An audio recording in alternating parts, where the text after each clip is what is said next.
Good afternoon and welcome to this weekend's edition of Women's Rugby Roundup. My name is Nandi Buthelezi and boy, do I have a rugby treat for you today.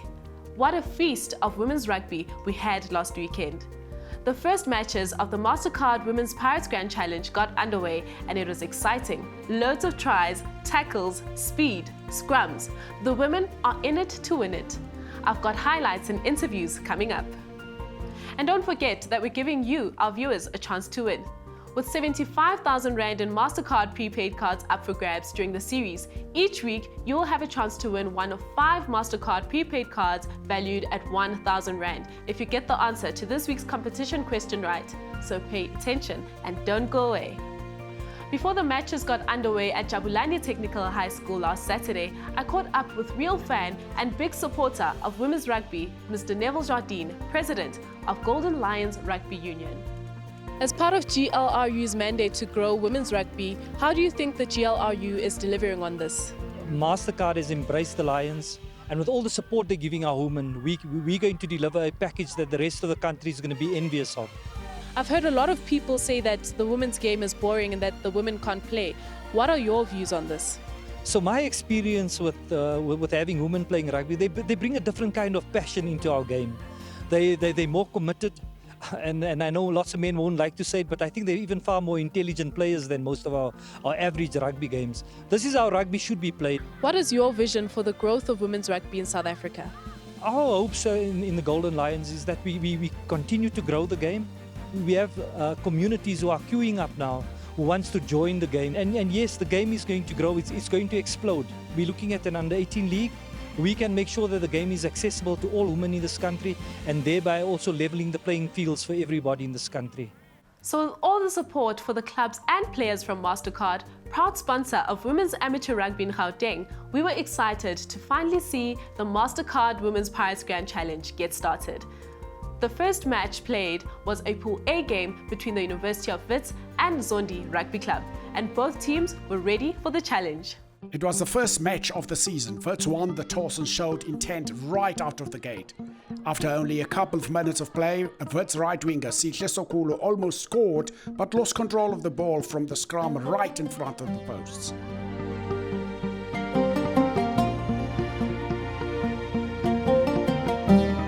Wits were quickly back in control and left winger Tato scored the first try of the season. And it was a great try. The pass land between Tato goes into the corner to score, but they didn't manage to convert the try. It was not long before the left winger of Zondi replied with a try of their own. Great try, spectacular try, great passing in between, and she goes into the corner. Just minutes later, flanker Sibongile Mdaki of Wits found a gap and scored right between the posts, suffering an injury in the process. But after a quick check by the medics, she was back on her feet again, ready to start action. But Zondi went letting up with the score at 10-0. Fly half Thandi Kangosi scored for Zondi in the corner just before half-time. With the half-time score at 10-5, Zondi went into the second half, and after just a few minutes, fly half Thandi Kangosi scored for her second try right under the post, outstripping the defense, showing great speed as she went under the post to score that try. The rest of the second half went back and forth until Wits got the best of Zondi's in the scrum, and left wing Tato Dema scored the final try of the game, giving Wits the win with a final score of 17-12. After the match, I caught up with try scorers Tato Tema from Wits and Thandeka Nkosi of Zondi. How do you feel that every game is going to be televised? We feel very honored as a team, especially as a new team. Imagine new players, first time playing rugby, going to be televised. It's such an honor, guys, it is. This feels amazing, given that we started in 2019 and had a whole year of doing absolutely nothing because of COVID. So having to come back and to show that we actually do have footing is a great motivation for the team to keep it going. Can you just tell us about, the future plans and aspirations for the club? It's very simple, just to have 2 or 3 players going to play for the provincial team. The Wits Rugby Club is very diverse. We are a group of women from all disciplines, all cultures, and studying different things. And we are doing this. We want this to be showcased and to show that girls can play contact rugby. Well done on that game against Wits. Thank you very much. And thanks to Mastercard. This is how we look because of Mastercard. Aware. The first match of Pool B saw the University of Johannesburg coached by ex-Lions player Bongi Ntleko and Soweto Eagles coached by veteran coach of the women's game Zuko Fihla take to the field. Watch out not only for the tries but the speed of new player in the UJ lineup, Precious Felix Maduchem, wearing the number 10 jersey. As UJ and Soweto Eagles take the field, Soweto Eagles receive the kickoff, but UJ took immediate advantage. They stay in control for the most part of the first half, but Soweto Eagles show massive commitment and kept them at bay with their defense. It was right wing Sarah Mukwebo from Soweto who broke the deadlock when she took a gap and headed straight for the posts, scoring the first try of the game at 5-0. The Flyers failed with the conversion. The UJ scrum half Maria Chirembe did not waste time and followed up with their own try under the post that almost seemed too relaxed for the women playing their hearts out. UJ managed to convert the place kick through the posts. Just when Soweto Eagles were about to score their second try, UJ's fly half, Precious Maduchem, made a massive tackle from behind to stop them from scoring. Soweto maintained their control and inside centre Refilo Ramacho scored her first try of the season for the Soweto Eagles. However, Refilo Ramacho failed with the conversion of her own try. With the scores close, both teams battled for control as the first half was nearing conclusion, but the determination and good support UJ used the opportunity to break through tough defence, and right winger Madia Usman ended up scoring an industrious try. The second half started out with mixed fortunes. UJ lost the ball right in front of the post, so it pushed the game back into the UJ territory, giving inside centre Refilo Ramacho the chance to score her second try. At 10 minutes into the second half, tight-head prop Sisipo Maolwana of Soweto suffered an asthma attack and had to leave the field.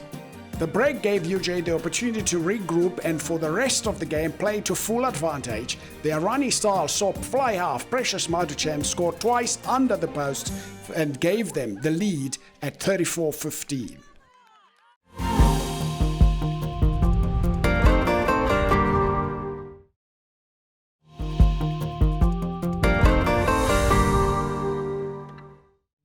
Welcome back. Under normal playing conditions, 6 matches would be played each week during the Mastercard Women's Pirates Grand Challenge. However, with COVID protocols and limitations in place, some of the games will be played midweek. We promise you won't miss out. So the final match played last weekend was a Pool A game between Pirates and the South African Police Services. There was expectation and excitement in the air.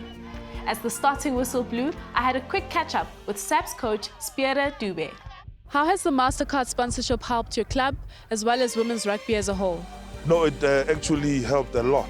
It actually, put us to the fore because now most ladies are now interested in coming in because they can see now, they are now recognized with the sponsorship of Mastercard, which was a brilliant idea, which we are very thankful of. Coach, your expectations of the match against Pirates this afternoon?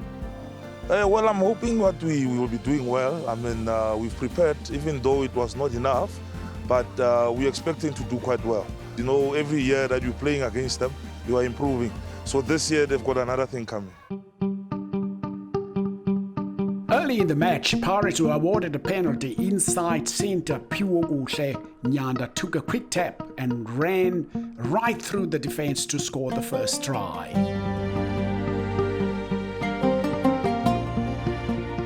Rutherford got control of the ball but lost possession during a scrum, and fly-half Noduduko Shoga made a clean break for the Poles, scoring another perfect try and converted her own try in the process. By 10 minutes into the game, fly-half Noduduko Shoga got hold of the ball again and scored another try. They did not follow up with the conversion this time. Rutherford pushed the game back, but just as there seemed to be hope, Pirates got hold of the ball. Again, an outside centre Pulgu Chinyanda made a clean break for the poles with tremendous speed, followed by the sure-footed fly-half Nodudugo Shongwe, who converted the try effortlessly. Nearing half-time, the game got paused due to a red tight Prop Zandile taking a hit in the face, needing a checkup from the medics. And not long after the game came to a pause again, due to a nasty tackle, Pirates got a yellow card instead. With Pirates sitting on 26-0 by half-time, they came back with confidence, scoring another 4 tries, with successful conversions within the first 10 minutes of the second half. The final score, 69-0. Might seem like Saps weren't quite ready to stand up to Pirates, but like all great sportswomen, they took the loss with humor and grace. It feels great to be back. I mean, we're now allowed to train, even though we need to put on our masks, sanitize more often. This one, it was very difficult, I won't lie to you. Ne? After such a long time, and mind you, as we are still parents. So with that kids that we are playing with, ne, at least they just gave us that hope that we can still move.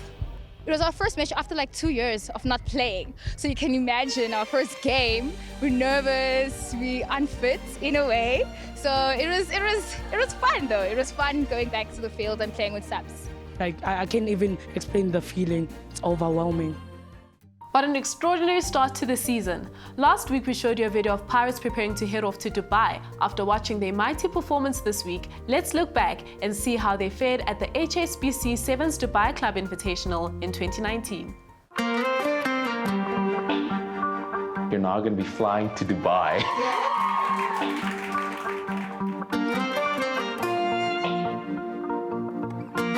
In sponsoring us, it allows us an opportunity to go over there, go and experience and learn.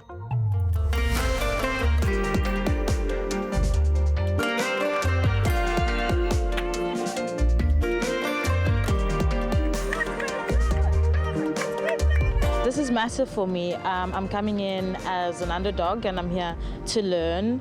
It's amazing. I feel really blessed.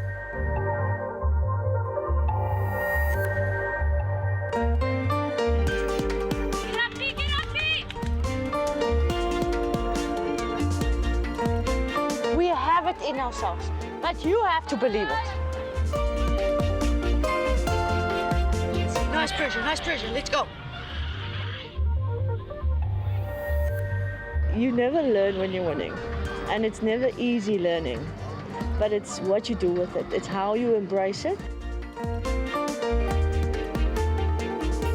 So over the last year, we see how rugby has transformed a women's rugby team into an empowered bunch of women with incredible self-belief who have then gone on to achieve absolutely amazing things. And I cannot wait to see what the future holds. Pirates is built on diversity, but when we get onto the field, it doesn't matter where you're from, it doesn't matter what language you speak.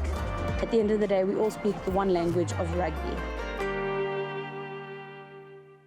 Before we get to this week's competition, I checked in with Zuko Fihla, coach of Soweto Eagles, for this week's Q&A. So coach, can you give us some background about Soweto Eagles, when it started and how things have changed for you over the last couple of months? Soweto Eagles was formed in 2017. We are still a young club. We're looking forward to great things. We want to produce actually provincial players, and this is actually the games that will also be selecting the provincial side as well. So coach, can you tell us more about why you've decided to back women's rugby and how you've been involved in the development of the Women's Rugby League in Gauteng? You know, the one thing that I saw, there's a lot of imbalances when it comes to sport. Women tend to be left at the back, that they don't just belong in the kitchen, they can actually do as much as men do as well. Coach, what do you think about the future of women's rugby? They always say women complain a lot, but with the ladies that I've coached, they don't complain as much as the boys. So the future is bright, and I see great things in terms of women's rugby. What are your hopes for the season that lies ahead? We are here to win it. That's what we're here for. I know you want to win your share of the 75,000 Rand that's up for grabs in the Women's Rugby Roundup Viewers Competition, courtesy of Mastercard. This week, you stand a chance to win one of 5 Mastercard prepaid cards valued at 1,000 Rand each. Here comes the question. Who is the coach of the Soweto Eagles women's rugby team? Is it A. Spiere Dube, B. Zuko Fihla, or C. Neville Jardine. SMS the word Mastercard and your answer to 32020. Each SMS costs R1.50 and T's and C's apply. You will find the T's and C's at www.sabcsport.co.za. Entries close on Thursday at midnight, so don't miss out. For now, that's it from Women's Rugby Roundup. Join us next week for more exhilarating rugby in the Mastercard Women's Pirates Grand Challenge. You won't want to miss it. From myself, Uma Shenge, your host, and the amazing team, have a wonderful Women's Rugby Day.